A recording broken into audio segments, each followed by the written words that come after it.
Another thing that's a useful tool and to use when you can remember to is your mirror. I have a mirror, but it's in my bag. You also could use your phone.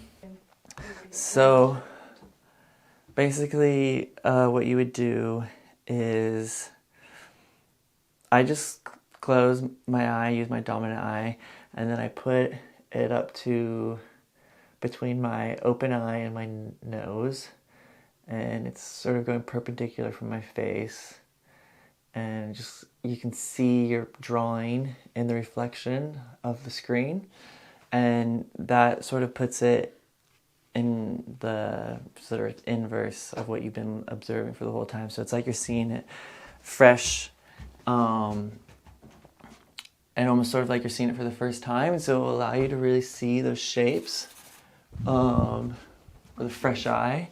And there's also a way that you can do it where you put it above your eyebrows and you sort of look up and you can see it upside down. And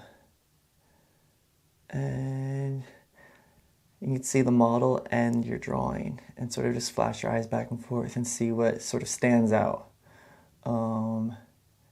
And let's see.